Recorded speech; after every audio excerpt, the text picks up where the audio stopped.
heureuse, mesdames et messieurs, de vous retrouver dans cette émission Le Siège qui traite des questions politiques parlementaires en République démocratique du Congo. Aujourd'hui, nous allons encore revenir sur une question d'actualité qui est dans tous les salons politiques. Et bien sûr, c'est aussi sur des questions que la population congolaise et plus particulièrement les Kinois se posent.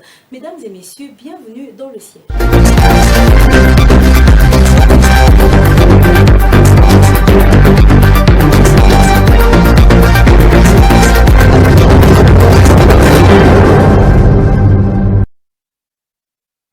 Aujourd'hui, j'ai le plaisir de recevoir une dame politique, analyste politique, mais elle est également porte-parole du parti Envol, parti cher au président Deli Sesanga. Elle, c'est Madame Dena Lukonkwal. Avec elle, nous revenons un tout petit peu sur la révision constitutionnelle. Je vous prie de suivre.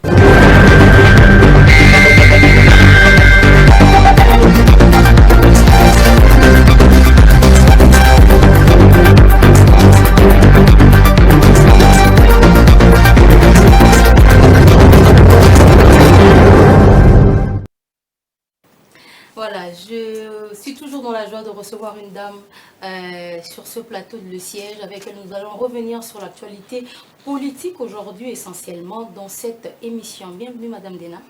Merci Madame Grace. Vous savez que ça a toujours été un honneur et un plaisir pour moi pour venir dans vos installations qui est aussi joliment décorée. Et je pense que c'est toujours un honneur également de pouvoir partager avec vous des analyses que nous poussons à tout moment pour réfléchir sur la nation congolaise. Et j'espère que la population et les téléspectateurs qui nous suivent en ce moment seront satisfaits des analyses que nous pourrons avancer en ce jour. Vous êtes porte-parole du parti Envol aujourd'hui. Comment se porte votre parti? Vous êtes dans l'opposition, ça ne marche pas, c'est catastrophique. Madame, vous pensez vraiment que nous, en tant qu'opposants, nous allons entrer dans ces guéguerres puériles de M. Félix Tshisekedi? Non, mais il n'y a pas que M. Félix Tshisekedi qui l'a dit. Ici, vous êtes sans ignorer que l'opposition a toujours vécu et continuera à vivre. Et je pense que M. Félix Tshisekedi s'est félicité pendant plusieurs années d'avoir participé au combat des opposants, une lutte qu'ils ont menée pendant plus de 37 ans. Et aujourd'hui, s'il minimise l'opposition, d'où lui il est sorti, je pense que M. Etienne Tshisekedi va se retourner dans son cercueil et je pense que ça ne sera pas trop bien pour lui. Donc, je voudrais dire par là que Envol se porte très bien. Notre président Deli Sesanga également se porte très bien. Il est même présentement ici à Kinshasa. Je suis sûr qu'il va suivre cette émission et je lui fais en même temps un grand coucou de la part de la RTGA. Non, mais pour revenir à la question de l'opposition, elle est quand même très importante. Vous aviez parlé d'Etienne Tshisekedi qui était sur tous les fronts. On lui reconnaît ça. Il était sur tous les fronts, les marches, les oppositions, les déclarations tout le temps. Mais depuis que Félix Tshisekedi est au pouvoir, c'est comme si l'opposition l'accompagne, le laisse faire. Aucune altercation. Ce sont de temps en temps des réflexions qui sont posées. Mais finalement, le président de la République a raison de dire que l'opposition a pété. Vous savez, la différence qu'il y a entre l'opposition, bon, je ne suis pas porte-parole d'autres partis politiques, précisément chez Envol, nous faisons une opposition qui est pacifique. Comme je l'ai dit tantôt, l'UDPS a toujours cru que l'opposition ne s'arrêtait qu'à des pillages, en vandalisant des boutiques, des magasins et tout ça, alors que ce n'est pas ça l'opposition. La Constitution demande, et même le statut portant l'opposition qu'avait proposé M. Deli Sesanga en son temps, stipule que les opposants doivent manifester de manière pacifique. Et c'est ce que nous faisons. Ce que M. Félix Tshisekedi oublie aujourd'hui, c'est que l'opposant qui est face à lui, ce n'est pas Deli Sesanga, ce n'est pas Moïse Katumbi, ce n'est pas Martin Fayoul. Aujourd'hui, c'est la population. Parce que depuis qu'il est arrivé au pouvoir, en 2019, jusqu'à ce jour, M. Félix Tshisekedi, à aucun moment, il n'a rencontré les desiderata de la population congolaise. Vous voyez qu'il y a trop de chômeurs aujourd'hui. Il y a des universités qui continuent à produire des chômeurs. Et vous voyez que le panier de la ménagère n'est toujours pas garni. Il y a ces fonctionnaires, ça et là, qui continuent à faire des grèves. Et aujourd'hui, M. Félix Tshisekedi ne peut pas se bomber le torse pour dire qu'ils sont plus que, je ne sais pas, parce qu'ils ont toujours parlé du bon côté de l'histoire. Donc eux, ils sont du bon côté de l'histoire et que de notre côté, nous sommes des opposants et à péter comme ils le disent. Alors que ce n'est pas le cas. Aujourd'hui, M. Félix Tshisekedi a sur son dos toute la population congolaise. Nous allons revenir sur cette question brûlante, la révision constitutionnelle. Avant, c'était plutôt, on va dire, les communicateurs de l'Union Sacrée ou, à la limite, le secrétaire général de l'UDPS qui a lancé cela. Mais avec le voyage du président de la République dans la province de la Chopo, il l'a dit au meeting populaire qu'il a tenu, il parlait de la révision constitutionnelle sur des amendements précis. Comment vous voyez cela dans votre parti? J'ai même fait un tweet ce matin, j'ai parlé de ce cas, après avoir suivi le meeting qu'avait entretenu M. Félix Tshisekedi à Kisangani. J'ai dit que M. Félix Tshisekedi, au fait, il cherche à copier le maître, le prophète qui est M. Délice Esanga, mais il copie très mal. Comment ça? Parce que vous êtes sans ignorer qu'il y a eu un programme, un projet du gouvernement qui avait été donné par Madame Judith Souminois, qui était au fait un copie-collé conforme du projet de la refondation de M. Délice Esanga et qui n'ont même pas su bien l'interpréter. Et ce dont je suis sûre et ce qui me plaît dans tout ça, c'est que je me dis que ces personnes, au moins, ils entendent ce que nous disons. Lorsque nous passons dans les médias, lorsque nous tirons des sonnettes d'alarme, ils écoutent, mais le problème c'est qu'ils n'arrivent pas à mettre en pratique ce que nous nous disons. Et vous voyez que le discours de M. Délice, excusez-moi, de M. Félix Tshisekedi à Kisangani est au fait, encore une fois de plus, une copie collée de ce qu'a dit M. Délice Esanga en 2019, lorsqu'il avait fait sa proposition par rapport aux réformes de quelques dispositifs de l'article, des articles plutôt de la Constitution. Et en ce temps-là, en 2019, M. Félix Tshisekedi avait déclaré, ou bien en passant par l'Assemblée nationale, parce que vous êtes sans ignorer qu'aujourd'hui, M. Félix Tshisekedi a toutes les institutions sous sa coupe. Que ce soit l'Assemblée nationale, que ce soit le Sénat, que ce soit la justice, que ce soit même les églises, sont tous sous les baskets de M. Félix Tshisekedi. Et malgré ça, il pense toujours qu'il faudrait changer la Constitution. Alors qu'en 2019, il n'avait pas vu la pertinence de pouvoir changer cette Constitution. Moi, j'aimerais quand même que vous puissiez nous préciser la différence entre la révision constitutionnelle et le changement de la Constitution. Est-ce que c'est la même chose ou bien ce sont deux notions différentes? Ce n'est pas la même chose parce que d'abord, le changement de la Constitution, c'est le fait de changer toutes les dispositions ou tous les articles de la Constitution. En fait, c'est de migrer de la 3e République à la 4e. Donc, vous changez tout un pays. Mais la réforme ou la révision constitutionnelle, en elle-même, c'est au fait le fait de changer quelques dispositifs, quelques articles de la Constitution. Et c'est bien évidemment ce que nous avions fait en 2019, avant que M. Félix Tshisekedi ne rappelle le M23, qui avait été défaite par la puissance du feu en 2013, parce que lui-même, il a dit lors d'un de ses discours. Et après avoir appelé ces rebelles de M23, après avoir entamé avec des accords que nous ignorons jusqu'à ce jour, ils sont rentrés ouvrir les hostilités et aujourd'hui ils nous parlent de la Constitution. Alors, si les conseillers de M. Félix Tshisekedi, le conseil, bien comme ça devait être fait, ils auraient conseillé au président Félix Tshisekedi de ne pas le faire parce qu'il y a un dispositif de la Constitution, l'article 219, qui dit quoi? Qui interdit formellement à M. Félix Tshisekedi de pouvoir envisager une quelconque révision de la Constitution lorsque le pays est sous état de siège.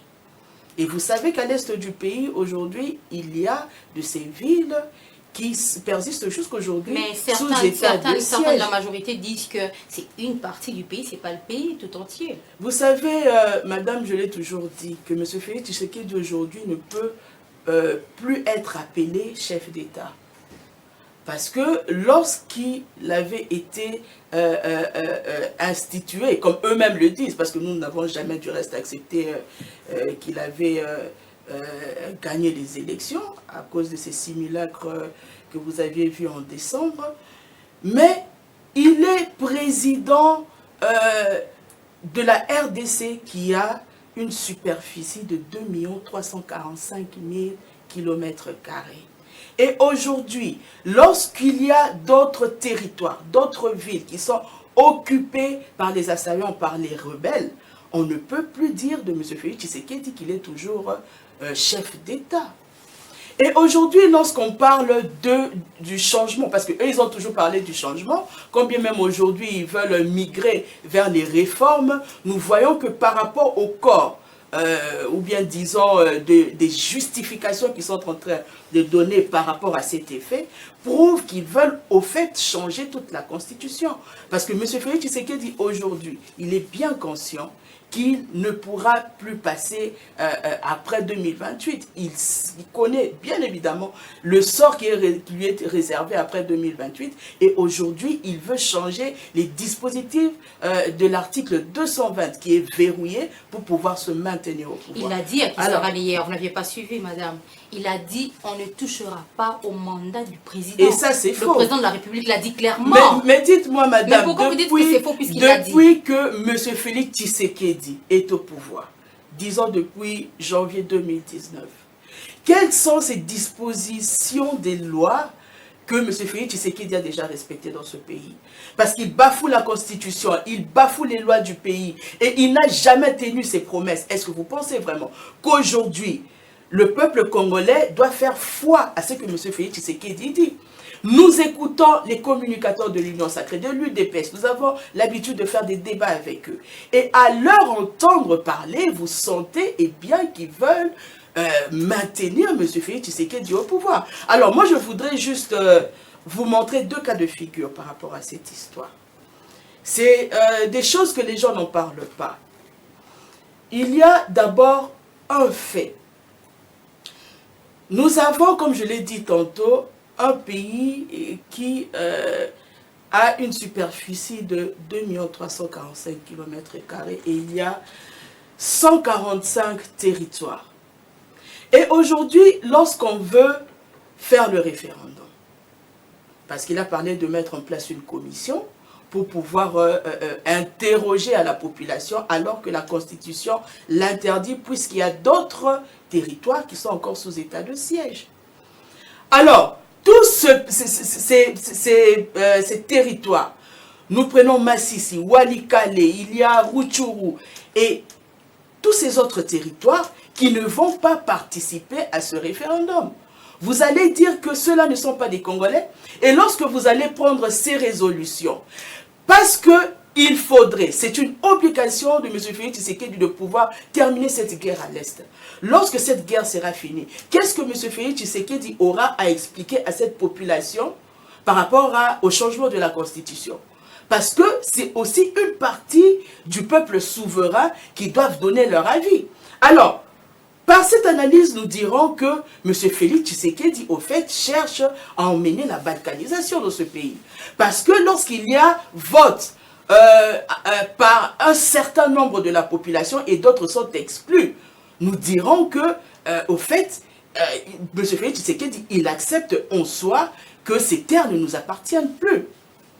Et voyez comment est-ce que les dépenses qui seront entreprises, parce que ça là aussi c'est le deuxième cas de figure que l'on ne dit pas. Ce sont parmi les non-dits que ce soit M. Félix Tshisekedi et ses partenaires, disons le gouvernement, l'Assemblée nationale, toutes ces structures, et même les communicateurs de l'Union sacrée n'en parlent pas. Qu'il faudrait des frais, il faudrait toute une organisation.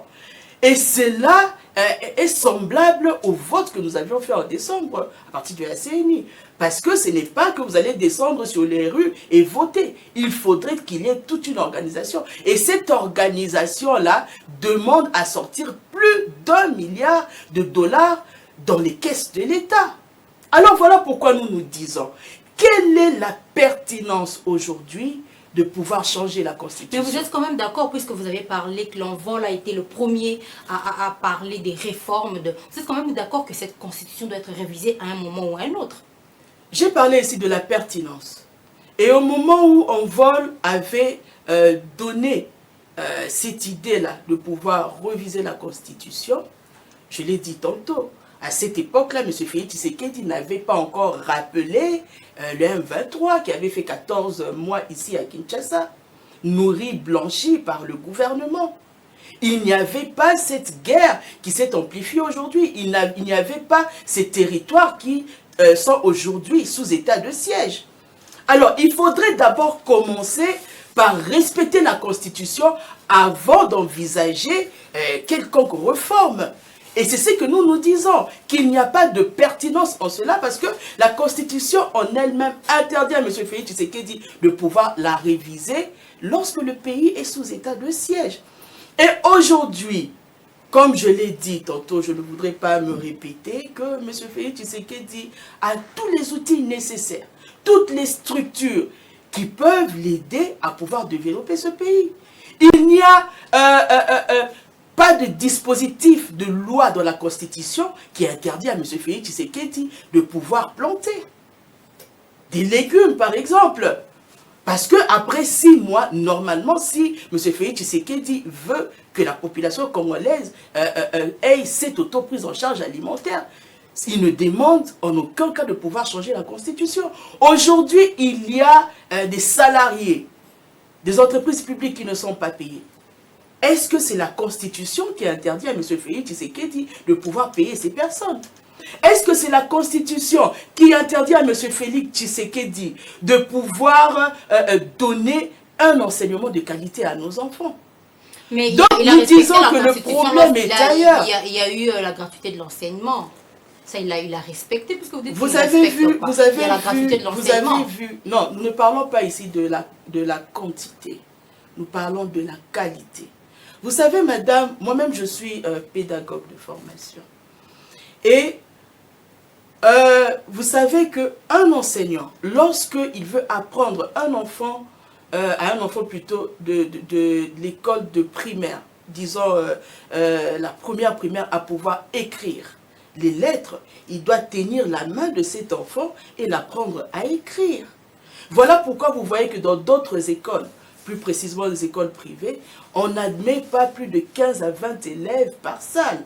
Parce que ces écoles-là tiennent à la formation et à l'instruction de leurs élèves. Alors, lorsque vous avez plus misé sur la quantité que la qualité, il y a des écoles où vous avez vu qu'il y a eu des réclamations. Ce n'est caché de personne. Il y a des vidéos des professeurs qui parlent par rapport à ça, qui haussent le ton. Il y a des salles de classe où il y a plus de 200-300 élèves à l'école primaire. Mais posons-nous la question de savoir, cet élève qui étudie, soi-disant, gratuitement, et qui arrive en 6e primaire, sans savoir lire ni écrire, est-ce que vous ne trouvez pas qu'il y a plus de mal que de bien? Que toute cette génération-là, en 6e primaire, est perdue, parce que déjà, en ayant son certificat de l'école primaire, cet élève ne sait ni lire ni écrire. Alors, vous voyez que ce sont ces genres de méfaits que le gouvernement n'arrive pas à entretenir, et ce n'est pas la Constitution, justement, qui interdit à M. Félix Tshisekedi de pouvoir bien faire son travail. Nous allons vraiment repartir sur la Constitution, la révision constitutionnelle, mais aujourd'hui, finalement, si on doit partir sur les débats à l'Assemblée nationale, il y a la reddition des comptes, et qui est passée sans vraiment beaucoup d'accrochage. L'opposition, même au sein de l'Assemblée nationale, ne s'est fait pas sentir. Parce que finalement, la reddition constitutionnelle, il y a eu des couacs, il y a eu comment on l'appelle, des dépassements, mais on a accepté cette loi qui est allée à l'ECOFIN. Moi, je reviens encore pour dire que finalement, l'opposition ne fera pas son travail. Non, mais madame, écoutez, si vous avez la majorité à l'Assemblée nationale qui ont acheté les votes pendant,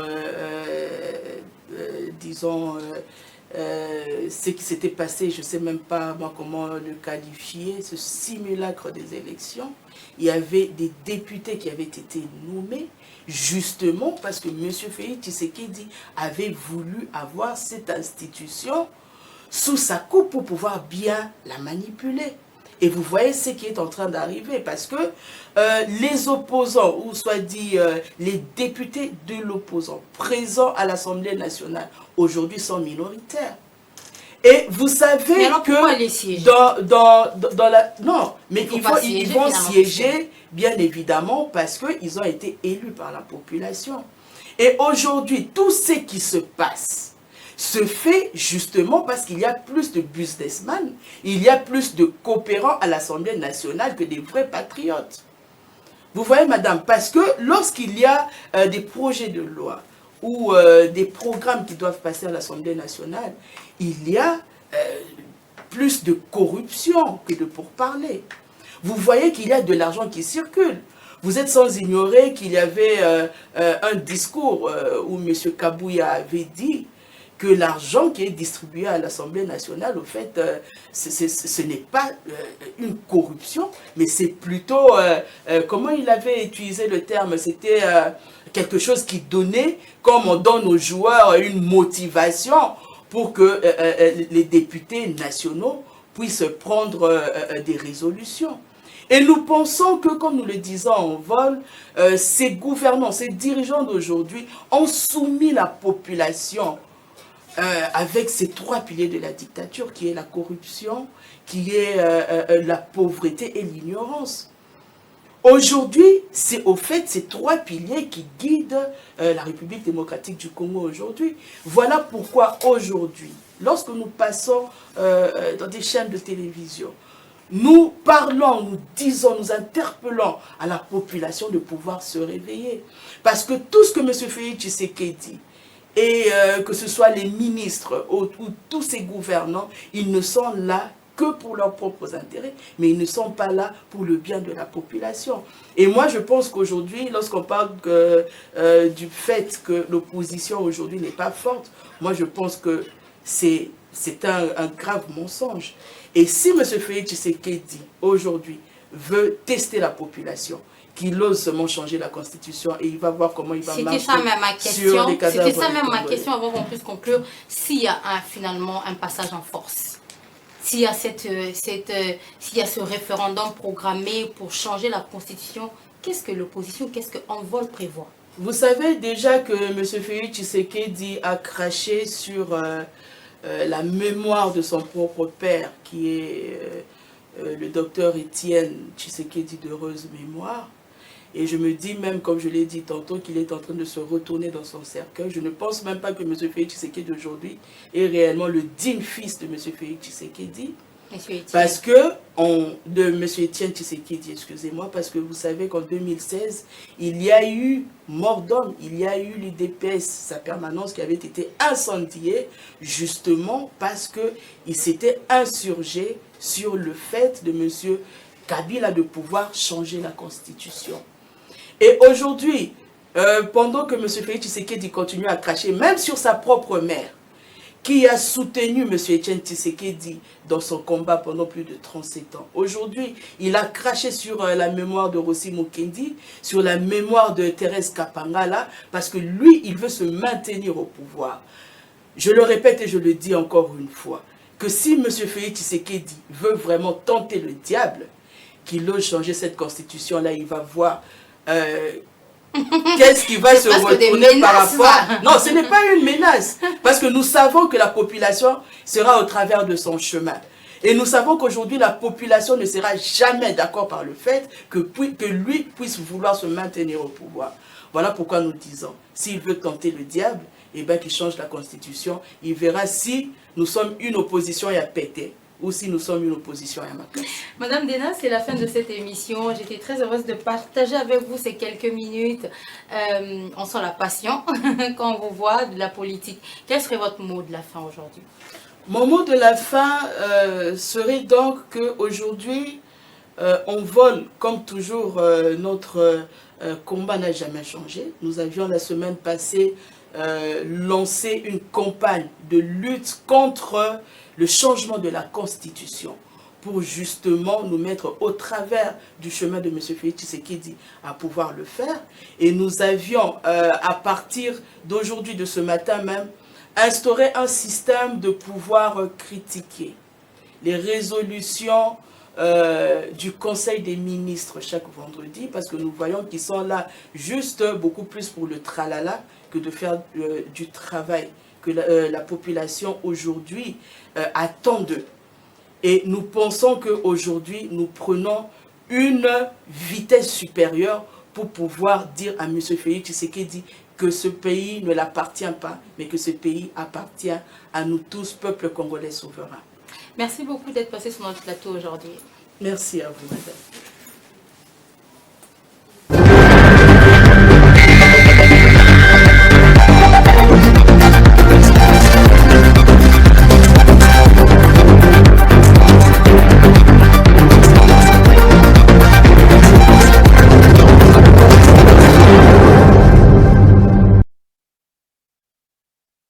Voilà, c'est la fin de cette émission. Vous avez appris et vous avez suivi le débat.